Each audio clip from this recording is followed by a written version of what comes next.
Geriatric society of India की चल रही कॉन्फ्रेंस के दूसरे दिन कई चिकित्सकों ने अपने व्याख्यान दिए। उनमें से एक थे यूके के डॉक्टर अनुल कुमार, जिन्होंने कहा कि विश्व में वृद्धों की संख्या तेजी के साथ बढ़ रही है। भारत में 2050 तक वृद्धों की संख्या वर्तमान से दुगनी हो जाएगी, जो किसी सुनामी से कम नहीं होगी, और इस स्थिति से निपटने के लिए भारत को तैयार रहना चाहिए। डॉक्टरों की नई पीढ़ी को भी वृद्धावस्था में इलाज के लिए क्लिनिकल तरीके पर जोर देना चाहिए।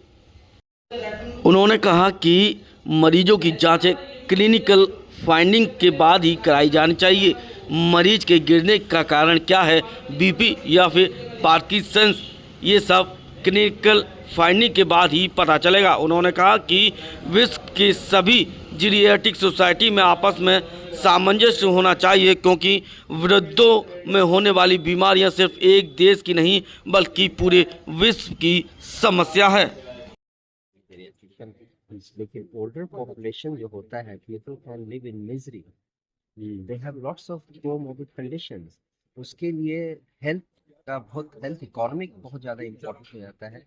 फैमिली का सपोर्ट, केयरर्स का support, social support, lots of things.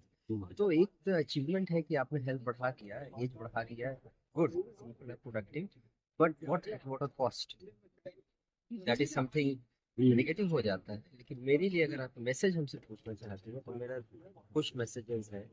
One is कि इंडिया को और प्रिपेयर करना होगा for older population, how to manage geriatric population, क्योंकि बहुत जबरदस्त तरीका से हिट करेगा older population. Tsunami, it is just like tsunami.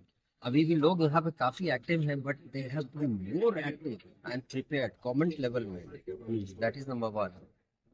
दूसरा है, मेरा हमेशा व्यू रहता है कि we should be more clinical. हम लोग बहुत ज़्यादा इन्वेस्टिगेशन डिपेंडेंट हो गए हैं और कंप्यूटर जनरेटेड है, everything is answerable by AI. One has to be clinical, what हम लोग पढ़े। दूसरा मैसेज मेरा है कि एक तरह का कोलैबोरेशन होना चाहिए। इंडिया में यूके का जेरियाट्रिक काफ़ी डेवलप है। इनफैक्ट हम लोग का जेरियाट्रिक हम लोग ने स्टार्ट किया था, तो हम लोगों का जेरियाट्रिक्स काफ़ी डेवलप है। There should be some collaborative role. लोगों में कुछ बीच में ऐसा होना चाहिए कि एक्सचेंज प्रोग्राम है। से इंडिया का बात कर रहा हूँ। हाँ, तो इंडिया के लिए India India is much better. हाँ, इंडिया से एनएचएस में काफ़ी इंडियन लोग हैं, तो वी कैन बी हेल्पफुल। ये कि 4-6 वीक के लिए वहाँ जाकर ट्रेनिंग लिए, फिर यहाँ आ गए। वहाँ से बच्चे चाहे जूनियर डॉक्टर लोग आ जाते हैं यहाँ, देखेंगे क्या है कि फ्यूचर अब यूके अमेरिका नहीं है, अब इंडिया है फ्यूचर। लोग वहाँ से वहाँ आएंगे कि क्या हमको करना है, तो बातचीत से कुछ लाइफ स्टाइल में चेंज करके क्लियरली आप देखिए कि क्या एग्जैक्टली हमको देखना है, कहाँ से प्रॉब्लम हो रहा है। वो आदमी मरीज गिर रहा है तो ब्लड प्रेशर के चलते हैं कि पार्किंसंस के चलते हैं, ठीक है। तो वो सब इन्वेस्टिगेशन को बहुत ड्रिवन होना पड़ता है, क्योंकि देखिए यहाँ पे हर इन्वेस्टिगेशन के लिए you have to take money. हमारे पास तो एक ये है कि आप फ्री करते हैं तो कुछ नहीं, लेकिन फ्री भी करते हैं, लेकिन हमारे मैनेजर्स हम पे पूछते हैं कि why have you done this. हम पर भी अंकुश है, ऐसी बात नहीं है, लेकिन यहाँ जैसा नहीं है। यहाँ तो मरीज को देना पड़ता है। यूथ को मिलते हैं जी, यूके की अपेक्षा भारत में जीरियाट्रिक संख्या क्यों बढ़ रही है और क्या मानते हैं? देखिए भारत में संख्या जेरियाट्रिक्स के इसलिए बढ़ रहे हैं क्योंकि बेटर लाइफ कोचिंग हो रही है, डिजीज मैनेजमेंट हो रहा है, लोग अवेयर हो गए हैं, एक्सरसाइज करने के लिए खाना रेशनिंग कर रहे हैं, स्मोकिंग कम कर रहे हैं, अल्कोहल का इंटेक कम कर रहे हैं, और बहुत से अदर थिंग्स हैं। हमारा ट्रीटमेंट अच्छा हो गया है, इन्वेस्टिगेशन अच्छा हो गया है। All these things combine together help actually कर रहा है डिजीज को डिले करने में। डिले करने का मतलब जो आप 50 साल के पहले जिंदा रहते थे, अब वो 70 साल, डिजीज अभी भी आ रहा है, लेकिन वो 50 साल की जगह 70 साल हो गया, 70 साल से 80 साल हो गया। You know, everything is being pushed, that's the longevity. लेकिन जितना लॉन्जेविटी बढ़ रहा है उतना कॉम्प्लेक्सिटी बढ़ रहा है, और कहीं भी 65 के बाद कॉम्प्लेक्स कंडीशन होता है मेडिसिन का, प्लस उसको डायबिटीज भी है, ब्लड प्रेशर भी है, स्ट्रोक भी है, पार्किंसंस डिजीज भी है, पीएसपी भी है, lots of things are there. एक जेरियाट्रिशियन का बड़ा इंपॉर्टेंट रोल है, how to navigate that patient और कैसे उसको मैनेज करें। वो पोस्चरल ब्लड प्रेशर भी नहीं हो, ब्लड प्रेशर भी कंट्रोल रहे, डायबिटीज़ के चलते भी बेहोश नहीं हो लेकिन डायबिटीज भी ठीक है। ये सब एक जेरियाट्रिशियन ही कर सकता है, क्योंकि वही एक जनरल फिजिशियन है जो कि ओवरऑल सबको देखता है। कहें कि अदरवाइज कार्डियोलॉजिस्ट कार्डियक देखेगा, नेफ्रोलॉजिस्ट किडनी देख रहे हैं, चेस्ट वाले चेस्ट को देख रहे हैं, हर का अलग अलग है। लेकिन एक जेरियाट्रिशियन है जो पूरा होलिस्टिक अप्रोच करता है। Sir UK better Asiatic doctors के लिए भारत क्या मानते, क्या अंतर नजर आता नहीं है? देखिए, बेटर खराब तो मेरा मेरा कोई वैसा सिचुएशन नहीं है कि मैं उस पर कमेंट कर सकता हूँ। जी। लेकिन हमारा ये कहना है कि जेरियाट्रिक काफ़ी डेवलप्ड है यूके में, और India is not behind, it is catching up.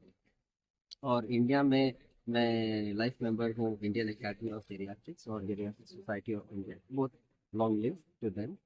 उससे मैं पाया हूँ कि काफ़ी एक्टिविटीज़ है, काफ़ी एंथुजियाज्म है, काफ़ी जेरियाट्रिक्स का सब ब्रांचेस में लोग डेवलप कर रहे हैं। जैसे मेरा इंटरेस्ट है फॉल्स सिनकपी, डिजीनेस, पार्किंसंस डिजीज, ये मेरा सब स्पेशलिटी है। लेकिन यहाँ पे लोग हैं सार्कोपीनिया पर डिस्कशन कर रहे हैं, यहाँ ओल्डर पीपल में चेस्ट का प्रॉब्लम है, साइकेट्रिक का प्रॉब्लम, these are सब स्पेशलिटी, उसमें लोग स्पेशलाइज कर रहे हैं।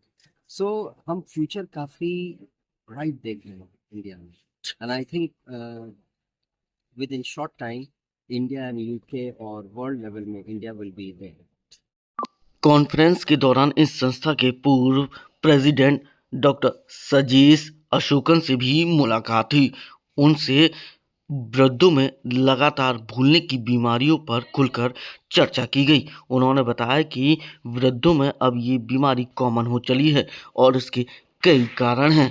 एक तो जो परिवार न्यूक्लियर होता चला जा रहा है और वृद्ध केवल अकेले रह रहे हैं, ये इनका मुख्य कारण है। सब बुजुर्ग में देखा जाता है लोग भूल जाते हैं, याददाश्त कमजोर होती जा रही है। क्या ये पूरा फोबिया होता है और किस तरह से इससे निजात पा सकते हैं और घर में किस तरह से इनकी केयर करनी चाहिए? हाँ, पहली बात यह है कि हम जो असेसमेंट करते हैं वो केयर गिवर या रिलेटिव्स के साथ साथ बैठ के करना है, और उनको भी हम एक्चुअली ट्रेनिंग देना है। उनको ये क्या क्या प्रॉब्लम्स हो सकता है, घर में क्या क्या चीज़ हम देखना है, कि बहुत सारे चीज़ हम देखना पड़ेगा। मेडिकल ट्रीटमेंट जो है, दवाई ले देना है, ये सब देखिए। एक बुज़ुर्गों जो मेमोरी का प्रॉब्लम है, फॉर एग्जांपल एक टैबलेट सुबह लेना है, शाम को लेना है, सो भूलने के बाद अगर एक टैबलेट ले लिया तो दूसरा भी अभी उसके बाद थोड़ी देर बाद ले लेता है एक्सीडेंटली। सो फैमिली मेम्बर्स को मालूम होना है कि ये हम खुद देना है और कहीं तो टिक करना होगा, ठीक है। और एल्डरली पेशेंट जो ओल्डर पर्सन है, उनको काफ़ी दवाई है, समटाइम्स 5 to 10 के ऊपर हो जाता है।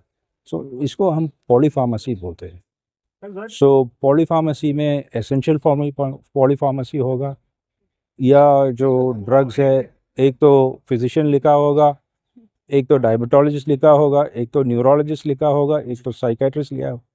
ये सब हम इकट्ठा करके जो ज़रूरत वाला है वही देने हैं। सो कन्फ्यूजन नहीं होना चाहिए। सो ये सब फैमिली मेम्बर्स को बोलना चाहिए। सर इनकी संख्या क्या लगातार बढ़ती जा रही है, कुछ इस तरह के मरीज? हाँ, बढ़ती जा रहे हैं, हमारा पॉपुलेशन भी बढ़ती जा रहे हैं, तो इनका जो नंबर्स है वो बढ़ती जा रहे हैं।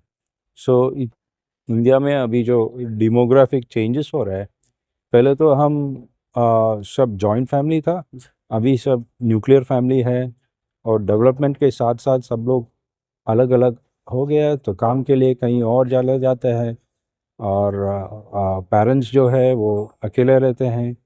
सो कोविड के बाद आपको मालूम है कि आइसोलेशन भी ज़्यादा हुआ है। सो ये सब अभी हमें अभी पता चल रहा है कि इसका जो नंबर्स जो है बहुत ज़्यादा हो रहे हैं। सर आखिर क्यों होता है, लोग क्यों भूलने की बीमारी हो जाती है, क्या? सो कई कई कॉजेस होगा। समटाइम्स ये ब्लड फ्लो जो है ब्रेन के लिए वो धीरे धीरे कम हो जा रहा है। ब्रेन का जो नॉर्मल श्रिंकेज है वो कुछ लोग में काफ़ी ज़्यादा होता है, और स्मोकिंग, अल्कोहलिज्म, ये सब इसके लिए भी कंट्रीब्यूट कर लेते हैं। एंड ऑल्सो डिप्रेशन, जो साइकेट्रिक इलनेस है, उसके लिए वो भी कंट्रीब्यूट करता है। लोनलीनेस, सोशल आइसोलेशन है, वो भी कंट्रीब्यूट करता है। जैसे कि कोविड में हुआ कि दोनों अंदर ही है, घर का बाहर नहीं जाता है, सो आइसोलेशन हो गया। तो बात करने के लिए या बातचीत करने के लिए कुछ भी नहीं था। सो ये सब कंट्रीब्यूटरी इफेक्ट्स हैं।